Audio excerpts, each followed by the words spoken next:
ಮಾಡ್ತಕ್ಕಂಥ ಈ ಒಂದು ಸುಂದರ ಕಾರ್ಯಕ್ರಮದ ದಿವ್ಯ ಸಾನ್ನಿಧ್ಯವನ್ನ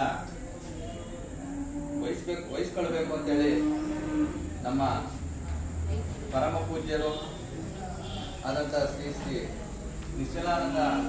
ಮಹಾಸ್ವಾಮೀಜಿಗಳನ್ನ ಕೇಳ್ಕೊಂಡಾಗ ಅವರು ಈ ಒಂದು ಕಾರ್ಯಕ್ರಮಕ್ಕೆ ಖಂಡಿತ ಬರ್ತೀನಿ ಅಂತ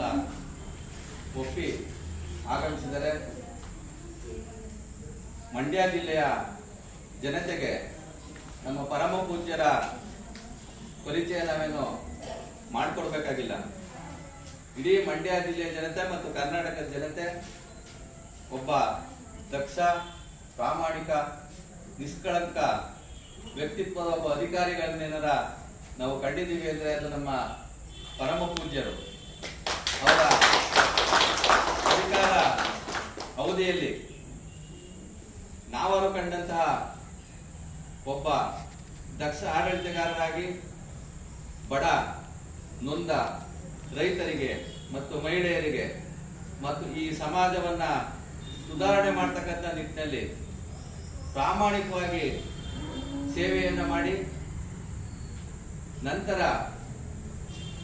ಪ್ರಾಮಾಣಿಕ ಸೇವೆ 60 ವರ್ಷಕ್ಕೆ